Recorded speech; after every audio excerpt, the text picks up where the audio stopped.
नमस्कार, माझे नाव पल्लवी प्रल्हाद कल्याणे. माझ्या शाळेचे नाव जिल्हा परिषद हायस्कूल मुगड, तालुका मुदखेड, जिल्हा नांदेड.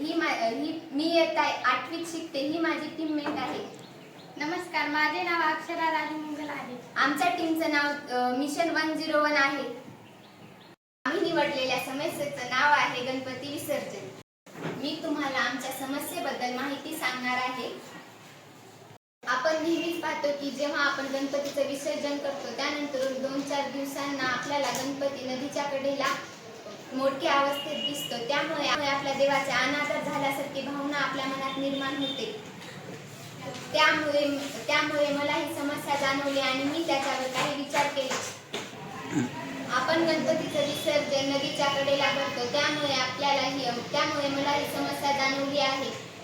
जर आपण गणपतीचं विसर्जन नदीच्या मध्यभागी केलं तर आपल्याला ही समस्या जाणवणार नाही. म्हणून मी हे प्रोजेक्ट केला आहे. जेव्हा आपण गणपतीचं विसर्जन करतो तेव्हा अशी ही मशीन कडेला लावायची आणि गणपती इथं ठेवून गणपतीची पूजा करायची. जेव्हा आपण या मशीनला चालू करतो तेव्हा ही मशीन अशी गोल, या मशीनची पट्टी अशी गोल फिरेल आणि गणपती त्या पट्टीसोबत समोर जाईल आणि नदीच्या मध्यभागी पडेल. त्यामुळे गणपतीचा अनादर होणार नाही आणि गणपती नदीच्या मध्यभागी राहील.